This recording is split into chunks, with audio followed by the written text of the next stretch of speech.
The Roman Forum buzzes with life as merchants shout, senators march, and commoners surge through the crowded marketplace. Abruptly, I materialize amid the chaos, my modern attire clashing against the togas and sandals of ancient Rome. My eyes dart around frantically, wide with disbelief, as I struggle to comprehend the overwhelming sights, sounds, and smells.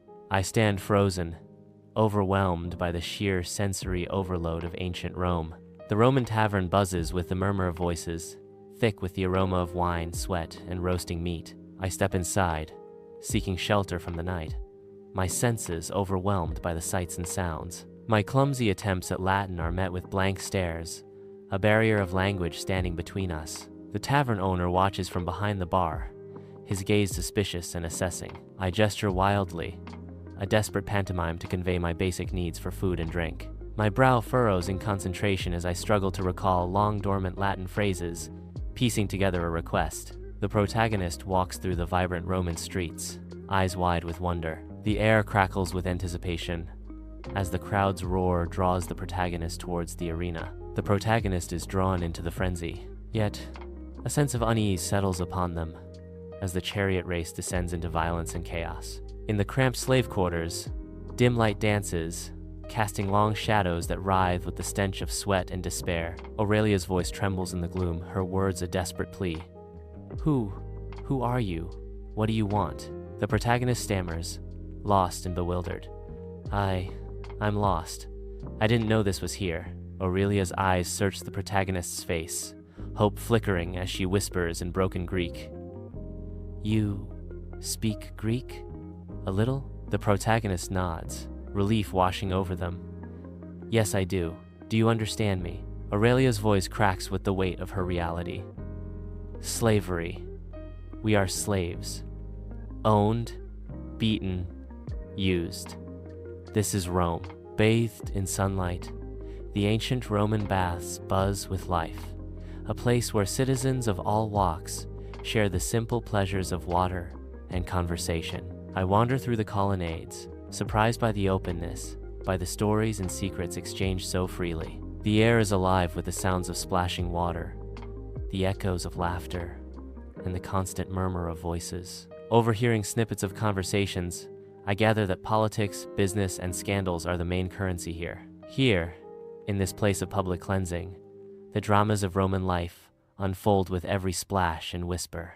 Within the Senate House, a labyrinth of marble and mahogany stretches into the distance. A heated debate erupts, voices clashing in a chaotic symphony of political discourse. The intricate web of alliances and agendas obscures the truth, a dense fog of political maneuvering.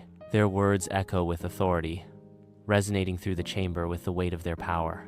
Under the relentless sun, the ancient Colosseum stands as a silent witness to the brutal spectacle unfolding below. The gladiators clash, their bronze armor reflecting the harsh sunlight, as they engage in a deadly dance. The air is thick with the smell of sweat and blood, a grim testament to the life or death struggle. A cacophony of roars erupts from the crowd, their faces a sea of excitement and bloodlust. Horrified, I watch the casual disregard for life, captivated by the raw skill and courage on display. Each parry, each thrust, is a dance with death, a spectacle that I cannot look away from, despite my churning stomach. Aurelia leads I through the villa's dimly lit corridors, where the air hangs heavy with incense. Torches flicker, casting dancing shadows that animate the marble walls. I's eyes widen at the opulent mosaics, artifacts, and furnishings of stark contrast to the squalor seen before. The distant sounds of laughter and music hint at the extravagance within the banquet hall. Aurelia gestures expansively. Welcome to the heart of Roman extravagance. Beneath the scorching sun, I stroll along the ancient Appian Way with Aurelia, dust swirling with each step. Look at this road, Aurelia. It stretches further than the eye can see. Aurelia gazes at the path ahead, stating with conviction, it is a testament to Rome's power. Every stone, every mile, a symbol of its reach. And yet, here we are, walking its very heart, Aurelia says. Sunlight pierces through the grand columns of the Roman temple, casting a divine glow on the marble floor where ancient rituals unfold. Incense smoke dances languidly, its fragrant tendrils of myrrh and cedar weaving through the sacred air, carrying whispers of devotion towards the heavens. Amidst the sea of worshippers, the protagonist stands at the periphery, an observer captivated by the profound ceremony unfolding before their eyes. The Vestal Virgin, a beacon of serenity, tends to the eternal flame, her face a mirror of the unwavering devotion that permeates the temple. Lost in contemplation, the protagonist muses, "It's fascinating how these rituals connect people to something greater than themselves. It's so different from modern spirituality, yet the core desire for meaning remains the same." The Roman Forum buzzes with frenzied energy as a public trial ignites. The air crackles with shouts and jeers, bouncing off the ancient stones. A chilling realization dawns. Due process is absent, replaced by flimsy accusations and circumstantial evidence. The volatile mood of the crowd hangs heavy, a terrifying reminder of the arbitrary nature of justice in ancient Rome. A wave of apprehension washes over me as I witness the unfolding proceedings. In the warm, flickering candlelight of the tavern, the protagonist shares a meager meal with Aurelia and fellow slaves, their faces reflecting hardship and a fragile hope. Aurelia's voice barely cuts through the tavern's noise. "We dream of a life beyond these walls, a life where we are not defined by our chains." Slave one whispers, fear clouding his eyes. "But such dreams are dangerous. They can be easily crushed." Slave two counters, with steely resolve. "Still, we must hold on to hope. It is all we have left." The protagonist's heart swells with newfound solidarity. "I understand. I truly do. I will do everything I can to help you achieve your dreams." Amidst the ancient Roman streets, a fierce brawl explodes as rival gangs clash in a violent display. I am caught in the brutal crossfire, instantly forced to defend myself against the onslaught. The harsh reality of survival in this ruthless world dawns as I struggle to fight back. Each blow struck echoes the desperation and primal instinct to survive. The chaos intensifies, a whirlwind of violence where only the strongest endure.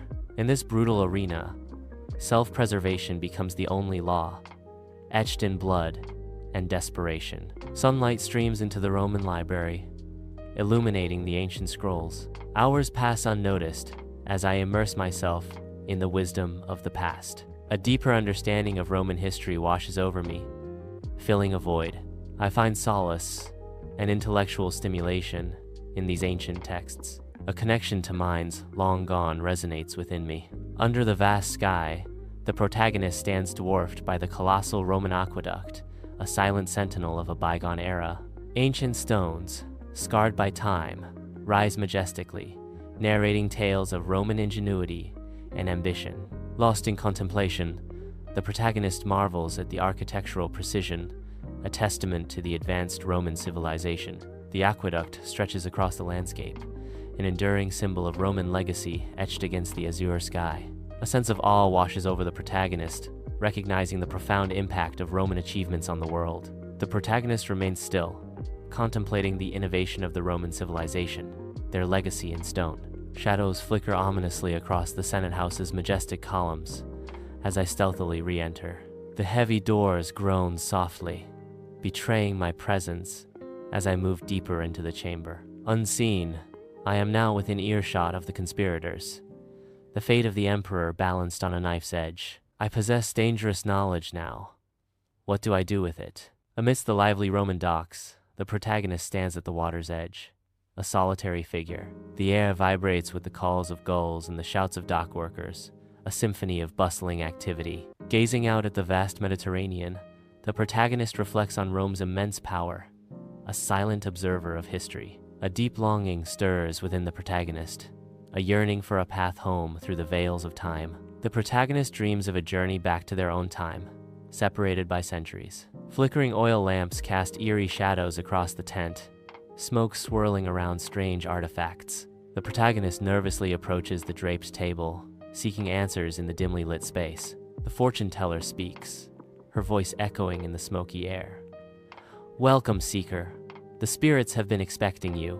The protagonist, fraught with anticipation, whispers, I need to know what the future holds." The fortune teller warns of a path shrouded in mist. "Beware the serpent's tongue, and trust not the hand that offers gold." Confused and anxious, the protagonist questions, "Serpent? Gold? I don't understand." Escaping the city's confines, I find solace in the vast Roman countryside, where rolling hills and sun-drenched vineyards offer a haven of peace. The fresh air fills my lungs, a welcome change from the city's stifling clamor.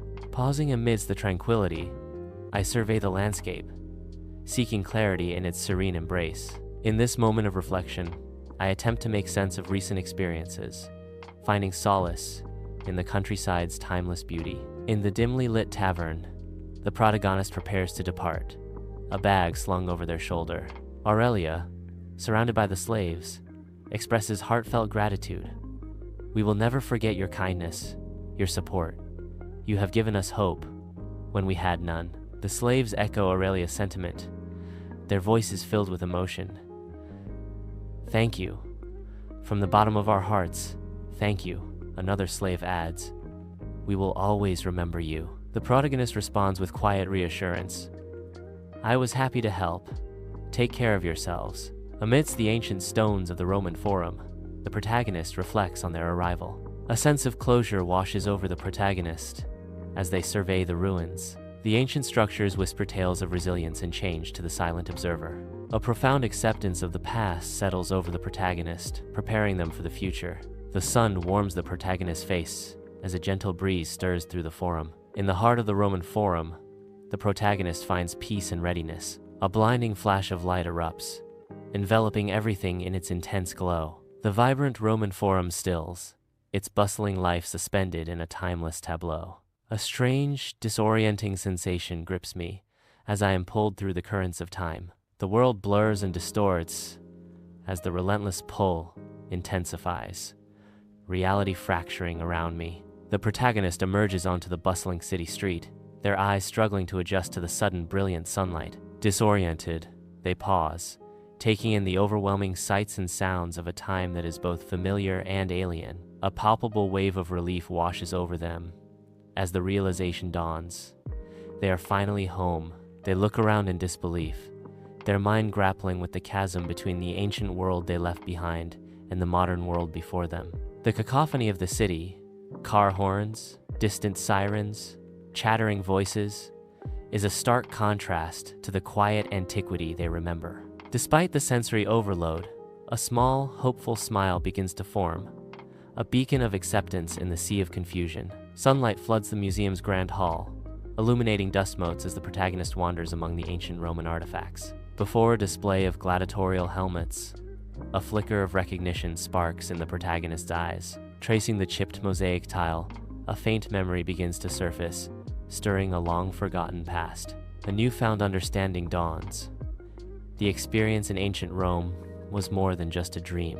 In the tranquil embrace of a sun-drenched city park, the protagonist sits pensively on a bench, lost in contemplation of their transformative journey to ancient Rome. The gentle breeze whispers through the trees, carrying the scent of fresh grass and blooming flowers. The protagonist's gaze remains distant, reflecting on the profound impact of their week in ancient Rome, forever etching itself upon their soul. A newfound understanding dawns as the protagonist realizes that the past is not merely a subject of study, but a vibrant tapestry to be lived and learned from.